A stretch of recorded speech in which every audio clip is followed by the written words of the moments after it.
오늘은 약속을 드린 대로 스승과 아비 이런 제목으로 우리 큰빛교회의 아주 중요한 비전을 여러분들에게 나눌 수 있도록 하겠습니다. 얼마 전에 청년 한 명이 제게 왔어요. 제게 와서 목사님 기도를 해주세요. 그래요. 그래서 어떤 기도를 해주면 되겠니? 이렇게 물으니까 목사님 제가 결혼을 잘하고 싶습니다. 결혼을 위해서 목사님 꼭 기도를 해주세요. 간곡한 부탁을 드립니다. 제가 이 청년들이 찾아와서 결혼에 대한 간곡한 이 기도 제목을 부탁한 일은 27년 동안 거의 없었습니다. 근데 찾아와서 심각하게 결혼을 잘하고 싶다는 거예요. 그러니 목사님께서 저를 기억하여 주시고 결혼을 잘할 수 있도록 꼭 기도해 달라는 거예요. 그래서 제가 물었습니다. 왜 결혼을 잘해야 되냐? 이렇게 물었습니다. 결혼을 잘해야 된다고 기도해 달라고 그러니까 제가 물어야 될 거 아니에요. 왜 결혼을 잘해야 되냐? 이렇게 물으니까 목사님, 저는요 이 결혼에 대한 비전이 있어요. 가정에 대한 비전이 있어요. 그 비전이 뭐냐 하면 기도하는 중에 하나님이 주신 건데 제가 정말 아름다운 가정, 주님이 원하시는 그 가정, 아름다운 가정을 이루어서 우리 가정이 이 땅에 하나님의 교회 하나를 세우는 것입니다. 그 일을 하고 싶습니다. 그 일을 하고 싶습니다. 그러니 결혼을 잘해야 됩니다. 결혼을 잘해서 열심히 돈 벌어서 정말 우리 가족의 이름으로, 우리 가족의 이름으로 이 땅에 하나님의 교회를 하나 세우는 것입니다. 그래서 결혼을 잘해야 된다는 거예요. 또 하나는 뭐냐 하면 하나님께서 축복하셔서 자녀를 주시면 이 자녀의 이름으로 선교지에다가 교회를 자녀의 이름으로 세우고 싶다는 것입니다. 그것이 제가 결혼을 잘 해야 될 이유입니다. 목사님, 그러니 저를 위해서 기도를 열심히 해 주십시오. 꼭 기도해 주십시오. 제가 그 얘기를 듣고 되게 기특했어요. 이런 청년들이 많이 일어난다고 한다면 정말 하나님의 나라가 놀랍게 확장되겠구나. 굉장히 감동적인 이 기도 제목을 제가 받고 생각을 하는 그런 시간이 있었습니다. 여러분, 제가 오늘 이 비전이라고 하는 이 단어를 사용해서 이 교회의 비전, 이런 제목으로 말씀을 나누는데, 여러분, 이 비전이라고 하는 말은 우리가 잘 알고 있는 말이지만 뭔 말인지도 또 잘 몰라요. 비전이라고 하는 것은 분명한 목표를 가리키는 거거든요. 분명한 목적을 가리키는 거거든요. 목적도 없이 갈 곳도 없는데 자동차 끌고 나와가지고 그냥 하루 종일 빙글빙글 돌아다니다가 기름만 태우고 들어왔다는 것입니다. 이게 비전 없는 인생하고 똑같은 것입니다. 여러분, 기차가 있습니다. 기차를 사람에다 비유를 한번 해봅시다. 기차가 어디 가는 기차냐 하게 되면 부산 가는 기차예요. 그런데 부산 가는 기차인데 부산이 목적지가 되어야 되잖아요. 그래서 부산으로 열심히 달려가야 되는데 이런 기차가 목적지가 없는 거예요. 그냥 이 운전수가 시동 걸어가지고 이 기차를 몰고 그냥 가고 싶은 데로 가는 거예요. 가다 보니까 호남선 한번 타볼까? 이러다가 호남선 타고 목포 가고 또 올라와가지고 부산 한번 가볼까? 이 목적이 없이, 분명한 목적이 없이 이 기차가 레벨 1을 달리는 거, 이게 뭐냐면 비전이 없는 인생입니다. 그래서 이 비전이라고 하는 말은 방향이라고 하는 말도 있어요. 방향이라고 하는 말도 있고 여러 가지 뜻이 있습니다만은 이걸 쉽게 설명하면 무슨 뜻이냐 하게 되면 목표입니다. 목표. 분명한 목표. 이게 비전이에요. 인생의 분명한 비전, 분명한 목적. 이게 뭐냐면 비전입니다. 그러니까 이 비전이라고 하는 말을 목표라고 이해하시면 잊어버리지 않을 거예요. 목적이라고 이해하면 잊어버리지 않을 것입니다. 이게 방향하고 연결이 되잖아. 방향. 목적을 향해서 가는 게 그게 올바른 방향 아닙니까? 그래서 이 비전이라고 하는 말에는 이 방향이라는 말로도 이 번역할 수가 있는 단어예요. 그래서 이 비전이 참 중요합니다. 이 목적이 없으면, 인생에 목적이 없이 살게 되면 우리가 절대 행복할 수가 없고 잘 살 수가 없는 거예요. 분명한 목적, 분명한 목표를 가지고 인생길을 걸어갈 때 그는 성공도 할 수가 있고 그런 행복도 할 수가 있고 그의 삶의 과정이 훌륭하다는 것입니다. 그리고 최선도 나올 수가 있어요. 왜냐하면 목표가 있으니까 죽을 똥 살 똥 일하지 않겠습니까? 그러니까 최선도 나올 수 있다는 것입니다. 그래서 이런 것들이 아우러져서 이 기적도 역사도 일어나게 되는 것입니다. 저는 목사로 부르심을 받았어요. 저는 목사로 부름을 받았습니다. 저는 목사예요. 큰빛교회 목사이기 전에 저는 목사로 우리 노회가 안수를 줘서 제가 목사가 됐습니다. 여러분, 목사가 하는 일이 무엇입니까? 목사가 하는 일은 목회예요. 목사가 하는 일은 목회입니다. 목회하라고 목사로 하나님이 세우신 거예요. 그러니까 목사의 가장 중요한 일은 목회입니다. 그런데 중요한 게 뭡니까? 그냥 목회만 하면 되는 것입니까? 그러면 안 돼요. 그냥 목회만 하면 되는 게 아니에요. 목회에 뭐가 있어야 됩니까? 비전이 있어야 되는 거죠. 그래서 목회의 비전이라는 첫 번째 얘기를 제가 나누는 거예요. 어떤 목회가 할 거냐, 어떻게 목회할 거냐, 이게 분명한 목회의 비전이 있어야 되는 거죠. 그래서 이 목회를 그냥 하면 안 되는 거예요. 비전 없이. 목회에 분명한 목적이 있어야 되고 목표가 있어요. 그래야 목회가 되는 거거든요. 많은 목사님들이 목회를 하는데 목회가 안 되는 경우들이 굉장히 많아요. 그거 왜 그러냐 하게 되면 목회에 분명한 목적이 없는 거예요. 목숨을 걸 만한 분명한 목표가 없는 거예요. 그냥 목회만 열심히 하는 거예요. 그냥 큰 교회 짓고 많은 성도 모아가지고 설교 열심히 하면 되지. 그냥 막연하게 목회를 하는 거예요. 분명한 목적, 분명한 목표가 없는 거예요. 목숨을 걸 만한 목적이 없는 거예요. 그러니까 목회가 불행하게 되고 목회가 안 되는 경우들이 다 그런 건 아니지만 대만사입니다. 그래서 이 비전이라고 하는 거, 방향이라고 하는 거, 올바른 방향, 목적, 목표, 대단히 중요한 것입니다. 그래서 제가 우리 교회를 세워가면서 제가 이 평내로 왔을 때 제가 뭘 썼냐면 목회 비전. 여러분 밖에 나가면 저희 교회에서 누구든지 볼 수 있는 책입니다. 돈 받고 파는 거 아니니까 가져가서 읽어보시기 바랍니다. 이 목회 비전이라는 박영병 목사의 목회 비전입니다. 나는 이런 사람인데 나는 이렇게 목회하겠다라고 하는 것이에요. 이 비전에 동의하는 사람들은 저희 교회에 등록을 해 주십시오. 나와 함께 하나님의 나라를 함께 세워가십시다 하는 그런 거예요. 이게 굉장히 중요하게 제가 마음 먹고 쓴 거고 또 많은 목사님들에게 목회의 비전을 꼭 써서 성도들에게 나누라고 이야기를 하고 있습니다. 또 신학교에서 강의할 때도 학생들에게 지금부터 목회 비전을 준비해서 이런 소책자를 만들어서 목회할 때 활용을 하라고 제가 그렇게 권면하고 있습니다.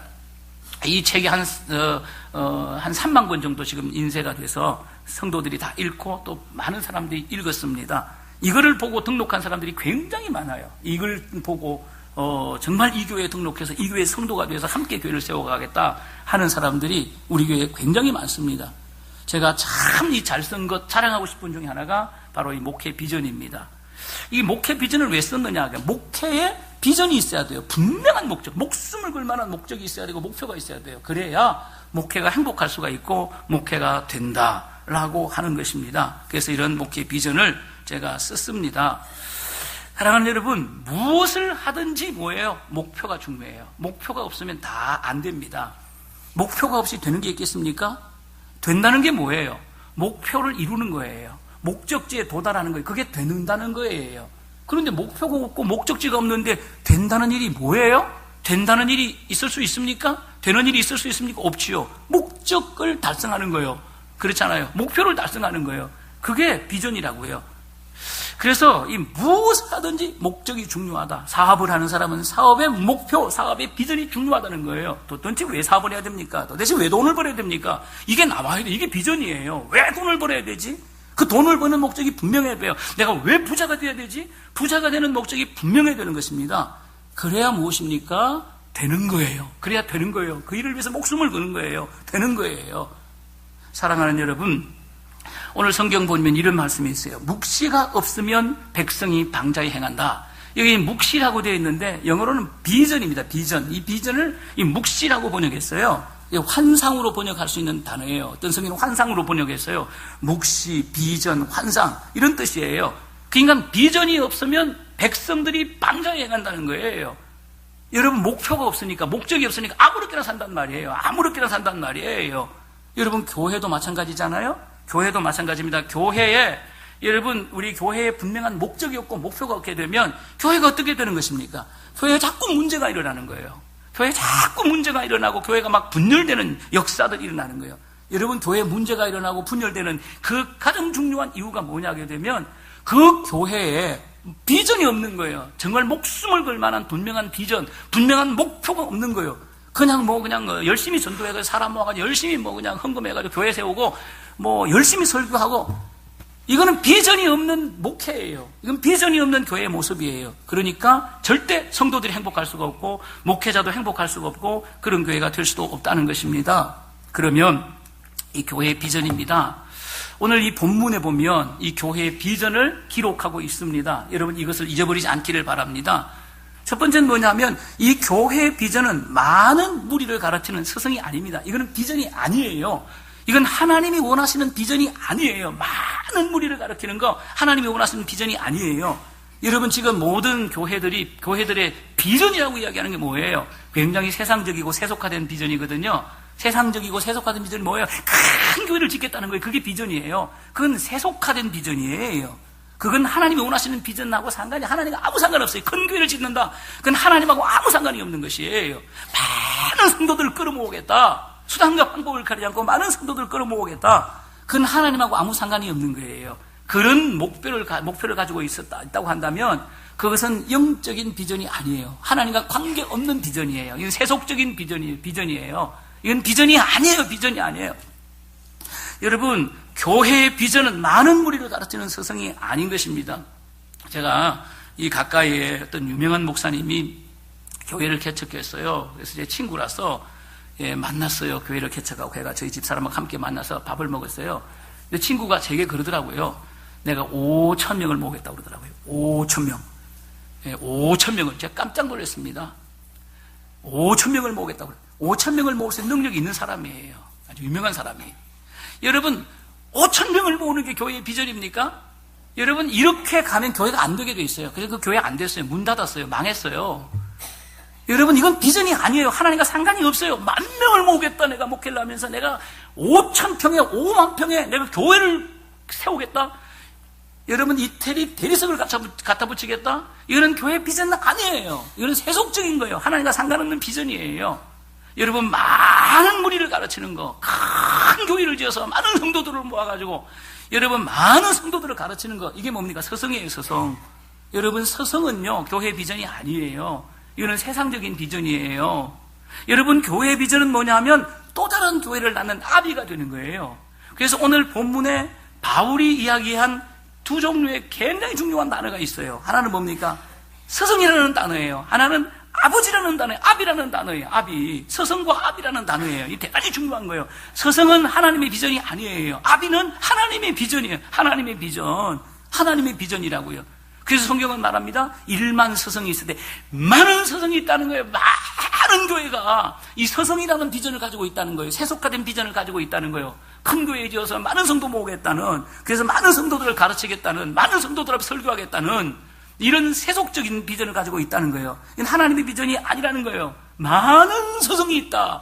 많은 목회자들이, 많은 교회들이 이 서성이라는 세속적인 비전을 가지고 있다는 것입니다. 많은 교회들이 이런 비전을 가지고 있다는 거예요. 그런데 아버지는 많지 않다. 아비는 많지 않다. 여러분, 이 아버지는 많지 않다는 거예요. 아버지는 많지 않다라고 하는 거예요. 여러분, 서성과 아버지의 차이가 뭘까요? 서성은 잘 가르칩니다. 훌륭하게 가르칩니다. 많은 것을 알고 있습니다. 대단한 분입니다. 존경도 받을 수 있는 분이에요. 그러나 서성이 할 수 없는 일이 있다는 거죠. 그게 무엇입니까? 낳지를 못하는 거예요. 서성은 아기를 못 낳아요. 서성은. 여러분, 서성은 낳는 사람이 아니에요. 서성은 가르치는 사람이에요. 많은 사람을 가르치는 사람이에요. 근데 아비는 무엇입니까? 많은 사람을 가르치지는 못해도 뭐 하는 것입니까? 낳는 거예요. 낳는 거. 아비는 뭘 낳는 겁니까? 자녀를 낳는 거예요. 자녀를 낳기 때문에 아버지가 되는 거잖아요. 자녀가 없는데 어떻게 아버지가 됩니까? 남편은 될 수 있을지 모르지만 자녀가 없기 때문에 아버지는 아니잖아요. 아비는 뭐예요? 자녀를 낳은 사람이라고요. 서성은 자녀를 낳지 못했어요. 서성이에요. 가르치는 사람이에요. 아비는 무엇입니까? 자녀를 낳은 사람이에요. 이게 아비라는 것입니다. 아비는 자녀를 낳는 거예요. 자녀를 낳는 거. 여러분, 우리 성도의 비전이 뭐예요? 아비 성도가 되는 거예요. 아비 성도는 무엇입니까? 또 다른 성도를 낳는 거예요. 그래서 우리가 복음을 전개해서 우리가 죽기 전까지 나 때문에 예수 믿은 사람, 나 때문에 구원받은 사람이 반드시 있어야 되는 것입니다. 여러분, 이것을 위해서 목숨을 걸어야 되는 거예요. 우리가. 이게 비전입니다. 이게 비전. 나 때문에 천당 가는 사람, 지옥 갈 사람이, 나 때문에 천당 가는 사람이 있어야 된다는 거예요. 이게 얼마나 중요한지 모르는 거예요. 여러분, 이 비전을 믿음으로 사실 이 일에 목숨을 걸어서 여러분 때문에 천국 가는 사람이 있어야 돼요. 지옥에서 여러분이 건져낸 사람이 있어야 된다는 거죠. 이게 성도의 가장 중요한 비전이에요. 그게 무엇인가? 성도가 성도를 낳았다는 거예요. 아비예요. 아비. 영적 아비가 되는 거예요. 영적 아비. 영적 아비. 이게 우리의 비전이에요. 여러분, 그렇다면 교회 공동체의 비전이 무엇입니까? 영적인 아비가 되는 거예요. 성도는 또 다른 성도를 낳는 거예요. 교회는 또 다른 교회를 낳아야 되는 것입니다. 이게 영적인 아비예요. 아비 교회는 많지 않다는, 서성 교회는 많지만은 아비 교회는 많지 않다는 것입니다. 이걸 오늘 성경이 우리에게 말씀하고 있는 것입니다. 사랑하는 여러분, 그렇다면 중요한 게 아비교회가 되기 위한 아주 중요한 게 있습니다. 그게 뭐냐 하면 아비교회가 되기 위해서는 교회가 뭔지를 알아야 된다는 거예요. 여러분, 교회라고 하는 말은 되게 어려운 용어예요. 구약에 보면 교회라는 단어가 없지만 교회를 의미하는 단어가 있어요. 가할이라든지 에다라든지 이런 히브리 말이 있어요. 이거는 교회를 의미하는 그런 단어예요. 사실 교회는요, 신약 성경에만 나오는 단어지 구약 성경에는 교회라는 단어가 없어요. 그래서 에다라든지 가할이라든지 이런 게 교회를 의미하는 단어 중에 하나예요. 그러나 교회는 아니에요. 예수님께서 교회를 예언하셨지요. 이 반석에 내 교회를 세우리니.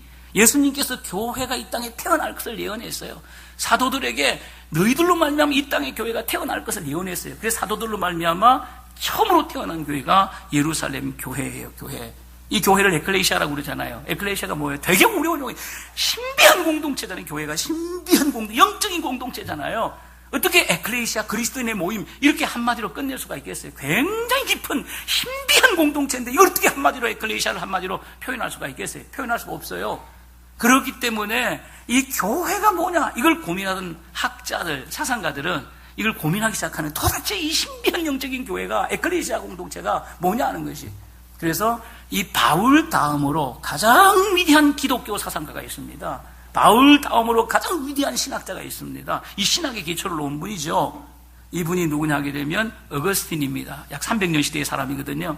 이 어거스틴이에요. 어거스틴을 모르면 신학을 풀어낼 수가 없는 위대한 사람이에요.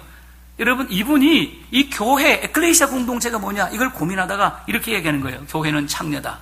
교회는 창녀다. 그러나 그 여인이 내 어머니다. 아니, 위대한 얘기를 했어요. 교회는 창녀라는 거예요. 여러분, 교회는 창녀입니다. 죄인들이 모이는 거예요. 교회는 의인들이 모이는, 착한 사람들이 모이는 거 아니에요. 별 잡동사님들이 다 모여요. 별 죄인들이 다 모이는 것이 공동체, 교회 그걸 이해를 해야 신앙생활 잘할 수가 있어요. 아, 교회가 뭐 그래. 교회를 몰라서 그런 거예요. 교회 별 것들 다 있어요. 교회 인종시장입니다. 인종시장. 별 죄인들이 다 있어요. 교회에. 이 어거스틴이 이걸 얘기한 거예요. 죄인들이 모인 공동체가 교회예요. 의인은 하나도 없어요. 다 죄인이에요. 그런데 이 죄인들이 모인 이 공동체가 뭐라는 거예요? 내 어머니다 라고 하는 거예요. 교회는 창녀다. 그러나 그 여인은 내 어머니다. 아주 위대한 얘기를 했어요. 이걸 갖다가 한마디로 요약하면 어머니 같은 교회다. 어머니 같은 교회다. 어머니 같은 교회다. 그러니까 이 교회를 어머니에다가 비유했어요. 교회가 뭐냐? 어머니 같은 곳이에요. 어머니 같은 곳이. 이렇게 비유를 한 것입니다. 여러분, 우리 장로교회, 우리 시조라고 할 수 있는 칼빈을 모르면 우리 목사들이 목회를 못하고 설교를 못할 정도로 모든 교리들이 칼빈으로부터 오지 않습니까? 아니, 대단한 사람이에요. 칼빈은 20대 기독교 강요를 쓴 사람이니까 대단한 사람이에요. 여러분, 칼빈의 기독교 강요 4권에 보게 되면 이 서두에 보면 교회에 대해서 칼빈은 이렇게 말합니다. 교회가 뭐냐? 교회는 모든 성도의 어머니다. 교회는 모든 성도들의 어머니다. 교회는 우리의 어머니라는 거예요. 어머니에다가 교회를 비유하는 거예요. 여러분, 왜 어거스틴이 어머니에다 교회를 비유할까요? 칼빈이 왜 어머니에다 교회를 비유할까요? 그 이유는 딱 하나입니다. 어머니의 기능과 교회의 기능이 일치한다는 게 너무 일치한다는 거예요. 어머니의 기능과 본질적인 기능과 교회의 이 본질적이고 핵심적인 기능이 일치한다는 거예요. 그러니까 교회가 무엇입니까? 교회를 어머니에다 비유하고 있는 것입니다. 자, 그러면 하나님이 원하시는 교회, 어머니 같은 교회인데, 그럼 하나님이 원하시는 교회가 뭐냐 하는 거예요. 하나님이 원하시는 교회를 뭐 한마디로 정의할 수 있겠습니까? 요한계시록에 보면 7교회가 나오잖아요. 칭찬만 받는 교회가 2교회가 나와요. 이 칭찬만 받는 이 2교회가 뭐냐면 우리말로 말하면 하나님이 원하시는 그 교회예요. 하나님이 기뻐하시는 그 교회예요. 이런 교회를 세워야 되는 거예요. 이런 교회를 세우는 게 쉽지 않아요. 여러분, 교회가 7교회가 나오는데 2교회 아주 작은 거죠. 2교회만 하나님이 원하시는 교회예요. 이 2교회를 갖다가 다른 말로 표현하면 모든 교회들의 본이 되는 교회란 말이에요. 모든 교회들에게 본이 되는 교회예요. 본이 되는 교회란 말이에요. 칭찬만 받는 교회. 이런 교회를 무슨 교회라고 말하느냐? 모델교회다. 이렇게 말하는 거예요. 모델교회. 모델교회가 무엇입니까? 교회의 본질적인 기능이 충실한 교회입니다. 교회의 본질적인 기능이 뭐예요? 어머니의 기능입니다. 이 교회가 어머니 같은 교회예요. 본질적인 기능이 아주 충실한 교회라는 것입니다. 우리 교회가 구리에서 20년 전에 평내로 이전을 해왔어요. 평내로 와서 다시 개척을 했어요. 다시 개척을 했는데 이 평내로 와서 제가 첫 번 설교를 했어요. 첫 번 설교는 뭐냐면 평내에 많은 교회들이 있는데 우리 교회가 또 하나의 교회가 된다면 아무 의미가 없다. 여기 교회를 세울 이유가 아무도 없다는 거. 뭐 할 일이 없어가지고 구리에서 여기까지 와가지고 교회를 세웁니까? 아무 의미가 없다. 또 하나의 교회가 되면 아무 의미가 없다는 거예요. 우리 교회를 이 평내 호평 지역에 모델이, 남양주 땅에 모델이 되는 교회, 한국교회에 모델이 되는 교회를 만들자. 이런 설교를 했던 것을 제가 기억이 납니다. 여러분, 모델 교회입니다. 모든 교회들이 있지 않습니까? 보고 배울 수 있는 교회, 모든 교회들에게 서성이 되는 교회, 가르치는 교회. 와, 저런 교회 닮아야지, 저런 교회 같은 세워야지. 이게 모델 교회거든요. 이게 모델 교회예요. 모델 교회가 참 중요한 교회예요. 그러면 이 모델 교회의 충분 조건이 무엇입니까? 모델 교회가 되기 위한 이 충분 조건이 있는 것이에요. 충분 조건이면 첫째는 뭐냐면 영감 있는 예배입니다. 여러분, 우리 교회를 비교해 보시기 바랍니다. 교회의 가장 중요한 게 영감 있는 예배, 영성 있는 예배입니다. 신령과 진정으로 예배할지어다 이렇게 말씀하신 것처럼 예배, 공동체 예배입니다. 이걸 뭐라고 그래? 대그룹이에요. 여러분, 사방팔방에 흩어져 있다가 주일날 되면 다 한 자리에 모여가지고 함께 하나님을 예배하지 않습니까? 그래, 이름도 모르는 사람이 너무 많아요. 성도 모르는 사람이 너무 많아요. 얼굴도 모르는 사람이 너무 많아요. 함께 모여서 하나님 앞에 영광 예배를 드리잖아요. 이게 무엇입니까? 영감 있는 예배, 대그룹 예배라는 거예요. 이 대그룹 예배에 중요한 것은 뭐냐면 하나님과 교제하는 거예요. 그냥 앉아서 하나님과 교제하는 거예요. 성도들과 교제하는 게 아니에요. 하나님과 교제하는데 집중하는 거예요. 그게 예배예요. 그 다음에 두 번째는 뭐냐면 모델교회의 이 필요 충분 조건이 뭐냐면 풍성한 성도의 교제입니다. 풍성한 성도에게 대그룹을 통해서는 구체적인 교제를 할 수가 없어요. 소그룹을 통해서 구체적인 교제를 할 수가 있어요. 소그룹을 통해서 구체적인 교제가 있는가 하는 거예요. 다시 말하면 목장 소그룹을 통해서 우리 교회가 구체적인 교제가 일어나고 있는가 하는 거예요. 소그룹이 활성화되고 있는가 하는 거예요.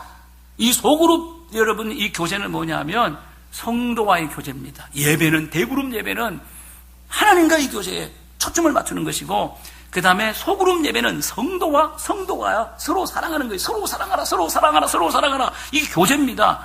이 성도와 성도의 이 교제에 초점을 맞추는 것입니다. 이런 교회냐는 거예요. 이게 돼야 돼요. 세 번째는 뭐냐면 선한 영향력이에요. 교회 공동체가 이 땅에 평내에 존재하고 남양주에, 한국교회에 존재하는데, 세계교회 안에 존재하는데, 여러분, 우리 컨디교회가 선한 영향력이 있냐는 거예요. 이 지역에. 우리 한국교회에 선한 영향력이 있냐는 거예요. 이 세계교회 가운데 선한 영향력이 있냐는 거예요. 선한 영향력이 있으면 이건 모델교회예요. 영향력이 하나도 없다. 이거는 모델교회는 아니에요. 모델교회 아니에요. 제가 이 모델교회를 생각할 때, 선한 영향력을 생각할 때 생각난 사람이 요셉입니다. 요셉. 창세기 49장 22절에 보면 야곱이 12아들을 구체적으로 축복하는 장면이 나와요. 여기 보면 야곱이 요셉을 축복하거든요. 어떻게 축복하느냐 하면 요셉은 무성한 가지, 그 샘 곁에 무성한 가지라 그 가지가 담을 넘어. 딸이 기록하고 있어요. 요셉은 무성한 가지, 곧 샘 곁에 무성한 가지라 그 가지가 담을 넘었도다. 가지가 담을 넘었다는 것입니다. 선한 영향력이 뭐예요? 우리 교회, 컨비교회라는 높은 담이 있잖아요. 그 담을 넘어서 지역사회로 흘러갔다는 거예요. 이 담을 넘어서 한국교회로 흘러갔다는 거예요. 이 담을 넘어서 세계교회로 흘러갔다는 것입니다. 세계까지로 가지를 넘었다. 담을 넘는 교회, 담을 넘어야 세상에 영향력 있는 교회가 되잖아요. 이 담을 넘는 교회, 이런 교회가 모델교회입니다. 하나님께서 이 예루살렘 교회를 모델교회로 세운 거예요. 근데 이 모델교회 예루살렘 교회가 문제가 생겼어요. 왜 문제가 생겼냐? 다 잘했어요. 예배가 엄청났거든요. 풍성한 성도의 교제가 있어요. 막 떡대고 이런 거 나오잖아요. 있었고, 그 다음에 선한 영향력이 있어서 재산 팔아다가 그런데 뭐냐면 문제가 생겼어요. 네 번째 문제입니다. 교회를 낳는 일을 못했어요. 모델교회가 되려면 아비교회가 돼야 되거든요. 아비교회 가장 중요한 충분 조건이 뭐냐 하게 되면 아비가 되려면은 교회를 또 낳아야 돼요. 교회를 낳는 교회가 돼요. 그래야 아비교회예요. 아비 성도는 또 다른 성도를 낳는 거예요. 전도를 통해서. 아비교회는 또 다른 교회를 낳는 거예요. 근데 예루살렘 교회가 다 훌륭하다 다 잘했는데 이걸 못했다는 거예요. 막 수천 명씩 하루에 늘어나고 막 헌금도 엄청나게 하고 막 재산 막 다 하긴 하는데 막 물건을 통로가 다 하는데 뭘 못하는 것입니까? 교회를 못 났어요. 교회를 못 세웠다고요. 예루살렘 교회밖에 없어요. 그러니까 우리 하나님께서 강제로 흩어버려요. 고난과 환난을 줘서 강제로 흩어버렸어요. 그러니까 막 사방팔방으로 흩어져가지고 강제로 흩어지니까 흩어지는 건 뭡니까? 가가서 그들이 교회를 세운 거 아닙니까? 그래서 세계의 복음화가 이루어지는 그런 초석이 된 거예요. 그러면 우리 교회를 보십시다. 우리 교회를 한번 살펴보십시다. 여러분 예스 노로 대답하세요. 우리 교회에 영감 있는 예배가 있습니까? 영어를 모르시네요. 전혀. 예스 노도 모르시면 천국 못 갑니다. 우리 교회는 영감 있는 예배가 있습니까? 예스. 야, 그러면 우리 교회는 풍성한 성도의 교제, 구체적인 성도의 교제가 있습니까? 예스. 우리 교회는 선한 영향력이 있습니까? 예, 담을 넘으려고 해를 쓰고 있잖아요. 내가 왜 아울리시 가라는 거죠? 두뇌교회로 왜 가라는 거예요? 선한 영향력이에요. 담 넘어야 돼요. 우리만 잘 먹고 잘 살면 안 됩니다. 우리 교회에서만 예배 드리고 우리 교회에서만 잘 먹고 잘 살면 여러분 그거 안 돼요. 그거 안 됩니다. 롱런 못해요. 그런 교회는 담을 넘어야 되는 게 담을 넘어야 돼. 이게 중요한 거예요. 선한 영향력. 한국 교회에 담을 넘어서 한국 교회 구석구석을 찾아가서 부족하지만 섬겨야 되는 거예요. 우리 교회는 선한 영향력이 있는 교회 맞습니까? Yes. 그러면 네 번째, 우리 교회는 교회를 낳는 교회입니까? No. 우리 교회가 어떤 교회를 낳았어요? 저 마석의 하늘문교회, 우리 교회가 낳은 교회 아니에요. 허 목사님이 나가서 개척한 교회입니다. 우리가 재정적으로 후원을 하고 있습니다만은 허 목사님이 개척한 교회예요. 우리 교회가 개척한 교회 아니에요. 우리 교회가 영감 있는 예배도 드리고 성도의 교제도 있고 선한 영향력도 있어 참 좋은 일입니다. 너무 잘한 일이에요.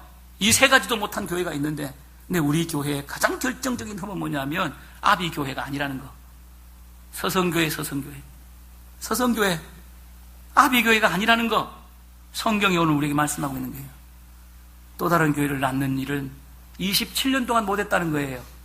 이게 제가 교회를 개척해서 27년 됐습니다. 저는 앞으로 3년만 해요. 30년이 내려와요. 하고. 여러분, 제가 목회하는 동안 가장 제 안에 부담이 뭐냐게 되면 이러면 교회 빚 때문에 맨날 뭔 얘기만 하면 교회 빚 이러니까 할 말이 없어지는 거야. 목사가 빚에 발목 잡혀가지고 할 말이 없어지는 거야. 빚도 많지도 않은데 이래가지고 이 얘기를 구체적으로 제가 못 꺼냈어요. 제가 27년 동안. 이제 앞으로 3년 동안 목회를 마감해야 돼요. 제 이 목회 기간에 가장 지금 부담감이 뭐냐 하면 아비교회를 못 만들었다는 거예요. 큰빛교회 목사로 박영덕 목사를 세우시고 또 이렇게 목회를 축복하셨는데 아비교회를 만들지 못했다는 죄책감이 있는 거예요. 제가. 이걸 가지고 얼마나 고민한지 아십니까? 이걸 가지고 너무너무 고민하고 이걸 가지고 기도하면서 몸부림쳤어요. 성도가 성도를 낳고, 이건 개인교회예요. 우리 다 개인 교회잖아요. 교회가 교회를 낳아야 되는데 공동체 교회, 이거 실패했다는 거죠. 여러분, 교회가 교회를 낳아야 돼. 아비교회가 돼야 돼. 그래야 모델교회예요. 그래야 하나님이 기뻐하시는 교회예요. 칭찬하는 교회예요. 그럼 교회가 교회를 낳는 방법은 두 가지가 있어요. 하나는 뭡니까? 교회를 개척하는 거예요. 개척하는 거. 또 하나는 뭡니까? 교회를 분립하는 거예요. 교회를 개척하는 것과 교회를 분립하는 것은 완전히 다른 거예요. 교회를 개척하는 것은 뭐냐면 어느 지역에다가 건물을 얻어주고 3년 동안 목회자 생활비 지원해주고 목사님 보고 목회하라는 거예요. 그 3년 동안만 지원하는 거예요. 그 외에는 죽든지 살든지 네가 알아서 하라는 거거든요. 개척은요, 지도수도 개도 다 할 수가 있는 거예요. 마음만 먹으면 누구든지 할 수가 있어요. 쉬워요. 근데 개척의 문제가 뭐냐? 저도 개척을 하고 싶어요. 벌써 했을 거예요. 이런 개척. 개척의 문제가 뭐냐면 실패할 확률이 90%예요. 마석에다가 예를 들어서 교회 건물을 얻어주고 어느 목사님을 파송해서 3년 동안 생활비 대주고 교회 개척해봐. 실패할 확률이 90%. 그러니까 100개의 교회가 개척이 되면 90개는 다 망하고 10개만 겨우 살아. 겨우 살아. 부흥하는 게 아니고 겨우 살아나는 거예요. 겨우 살아나는 거예요. 그러면 개척을 해야 될까요? 분립은 뭐냐? 분립이라고 하는 것은 뭐냐면 교인들의 일부를 100명, 200명, 300명을 교회를 떼주는 거예요. 분립을 해주는 거예요. 건물 얻어주고 목사님 모시고 수백 명을 떼어서 교회를 세워주는 거예요. 쉬워요, 어려워요? 저한테 되게 어려운 거예요. 제가 어떻게 교회를 목회를 했는데, 제가 어떻게 목회를 했는데 하루아침에 수백 명을 떼어서, 제게는요, 인간적으로 생각하면 저는 너무 어려운 일이에요. 쉬운 거 아니에요, 제게. 그런데 중요한 건 뭐냐면 분립을 하면 성공할 확률이 99%, 거의 다 성공합니다. 여러분, 교인 100명, 200명 떼어주고 교회 건물 얻어주고 있잖아요. 그럼 더 금방 자립하지 않습니까? 조금 더 크면 막 200명, 300명, 400명, 500명, 600명 될 거 아니에요. 교인들 200명, 300명 떼어주고도 여러분 교회가 안 되면 죽어야죠. 죽어야죠. 분립은요, 개척은요, 되게 쉬운 거예요. 맘만 먹으면 언제든지 할 수가 있어요. 지하 30평짜리 얻어가지고 얼마든지 할 수 있어요. 돈 얼마 안 들어가요. 제가 그걸 못 했겠습니까? 실패할 확률이 99%, 1%만 살아남. 90%, 10%만 살아남. 분립은 무진장이 힘든 거예요. 분립이 뭔지 아십니까? 살점을 떼서 주는 거예요. 그게 분립이에요. 살점을 떼서 주는 거예요. 그게 분립이에요. 컨빅교회 공동체 우리 한 1000여 명 모여요. 작년부가 모이는데 살점을 300이라는 살점을 떼가지고 주는 거예요. 살점을 떼서 주는 거예요. 이거 쉬운 거예요? 살점 떼서 주는 게 이게 분립이에요. 그런데 이거를 하면은 성공할, 아픔은 있지만은 성공할 확률이 99%예요. 그러면 개척을 해야 되겠어요? 분립을 해야 되겠어요? 저는 개척하고 싶어요. 솔직히 말하면 교회가 분립하고 싶은 마음이 없어요. 그런데 분립을 해야 맞는 겁니다. 힘들고 아파도. 사랑하는 여러분, 예수님이 어떻게 하셨어요? 자신의 살점을 떼서 제자들에게 나눠주셨어요. 분립이라는 것은 컨빅교회의 살점을 떼서 나눠주는 거예요. 주님이 하신 그 일을 하는 거예요. 여러분, 주님의 살점을 떼서 주는 거예요. 그래서 사는 거예요. 주님의 살을 먹는데 안 살 사람이 어디 있어요? 이게 확률이 높은 거예요. 확률이 높은 거예요. 여러분, 우리 교회가 지하 20평, 30평짜리 얻어가지고 목사 하나 파송해가지고 뭐 생활비 몇십 번씩 나눠, 그거요 50개도 더 했습니다. 이런 거 하려고 그러면 개척을 해야 될까요? 분립을 해야 될까요? 이제 개척과 분립을 아시겠어요? 그래서 어렵게 우리 컨빅교회 당회는 만장일치로 교회 분립을 27년 만에 결정한 거예요. 기적이 일어난 거죠. 장로님들도 하기 싫었을 거예요. 어떻게 세운 교회인데 이걸 살점을 떼가지고 이걸 나눠주냐고. 저는 장로님들의 마음을 알아요. 쉽지 않은 결정이에요. 이게 장로님이 만장일치로 결정해서 교회를 분립하는 것으로. 그래서 오늘 여러분들에게 공식적으로 당의 결의에서 여러분들에게 비전을 선포하는 거예요. 자, 그러면 왜 교회를 분립해야 되냐 하는 거죠. 하나님의 뜻입니다. 아비가 되는 게 하나님의 뜻이에요. 서성이 되는 것은 하나님의 뜻이 아니에요. 아비가 되는 게 하나님의 뜻이에요. 여러분, 개척을 하는 게 하나님의 뜻이겠습니까? 분립을 하는 게 하나님의 뜻이겠습니까? 예수님처럼 살집을 떼서 줘야 돼요. 살집을 떼서 나누는 거예요. 이것은 내 몸이니, 너희를 위한 내 몸이니. 사랑하는 여러분, 분립을 하는 게, 개척을 해서 아비가 되는 것도 있고 분립을 해서 아비가 되는 것이 있어요. 여러분, 분립을 해서 아비가 되는 게 이게 하나님의 완벽한 뜻입니다. 둘째는 교회의 정체 문제예요. 여러분, 우리 교회가 정체가 됐잖아요. 주차장 10,000원이에요. 교회도 다 찼어요. 교회 70%가 참 교회 다 찼다고 보는 거예요. 주일학교 학생들 공간이 없어요. 공간. 그래서 유년부, 초등부, 소년부 있다가 공간이 모자라가지고 유년부, 소년부로 2개로 나눴어요. 3개로 나눠야 돼요. 애들이 너무 많아요. 정체가 왔어요. 더 이상 팍팍팍팍 성장하잖아요. 왔다 다 가는데 뭐 주차할 데가 없는데 뭐 우리 교회는 소문이 났어요. 주차할 데 없는 교회로. 오질 않아. 주차할 데가 없으니까. 요새 걸어서 교회 옵니까? 버스 타고 교회 옵니까? 교인들이? 소문이 났어요. 주차할 데 없는 교회라고.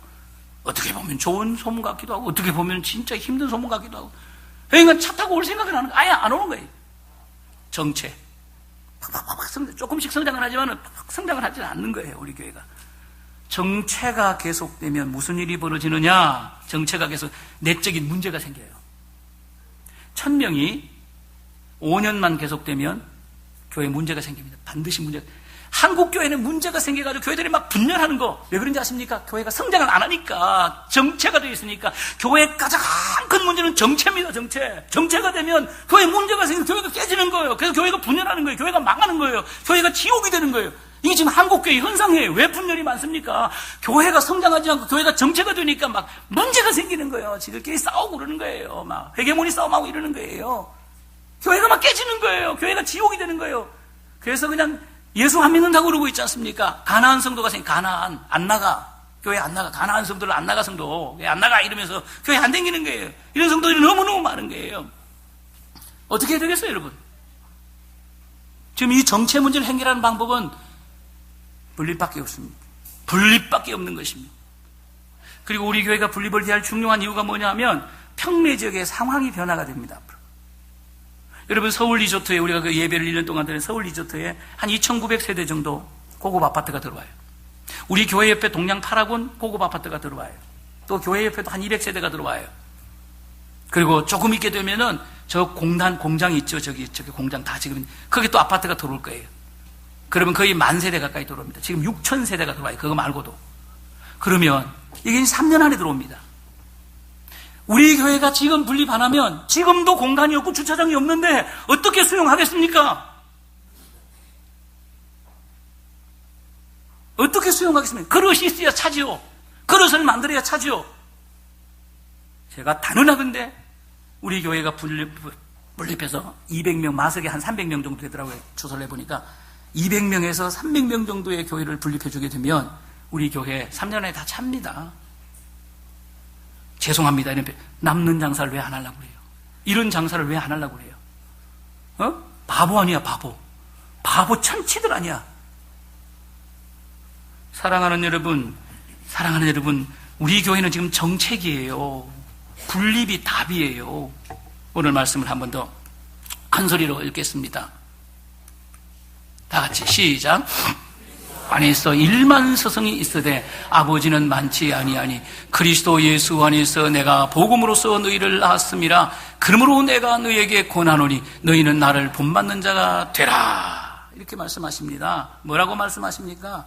1만 서성되지 말고 아비되라. 그 얘기예요. 서성되지 말고 아비되라. 아비되는 것은 되게 어려운 거예요. 서성되는 것은 1만 서성이 있대. 흔한 거예요. 흔한 거는 뭡니까? 싸구려 흔한 거. 흔할수록 싼 거야. 값이 없어. 흔할수록. 나중에 너무 흔하면 배추도 다 그냥 뽑아 가져가고 그래. 그냥 배추도 뒤에야 배추 한 폭에 3만 원씩 해. 그냥. 사랑하는 여러분, 흔한 거. 서성교회는 흔해 빠진 교회예요. 흔해 빠진 교회예요. 이런 교회는 매력이 없어요. 이런 교회. 이런 교회는 장래가 뻔합니다. 아비는 뭐예요? 아비는 많지 아니하니 희귀하다는 거예요. 희귀하다. 값비싼 교회예요. 귀한 거예요. 영광스러운 교회예요. 이런 교회를 만들라는 거예요. 그래서 제가 오늘 이렇게 썼어요. 서성교회 노, 아버지교회 예스. 따라합시다. 서성교회 노, 아버지교회 예스. 무슨 말인지 알죠? 남들이 하지 못하는 일을 하는 교회가 실력 있는 교회예요. 저는 우리 교회가 실력 있는 교회가 되고 싶어요. 남들이 하지 못하는 그 일을 용감하게 해낼 수 있는 그런 교회가 돼야 됩니다. 그게 하나님이 기뻐하시는 거예요. 하나님 박수를 치는 교회예요. 우리 영광스러운 마석 큰빛교회 한번 큰 소리로 한번 오늘 설교 결론인데 여러분들이 설교를 하시겠습니다. 시작. 영광스러운 마석. 너무 안 어울려. 저도 지금 너무 어색한 거예요. 마석 큰빛교회 그러니까 평내 큰빛교회, 마석 큰빛교회 너무 안 어울리는 게 이게. 근데 아주 어울릴 때가 올 거예요. 너무 자랑스러울 때가 올 것입니다. 이름 다 지어놨어요. 마석 큰빛.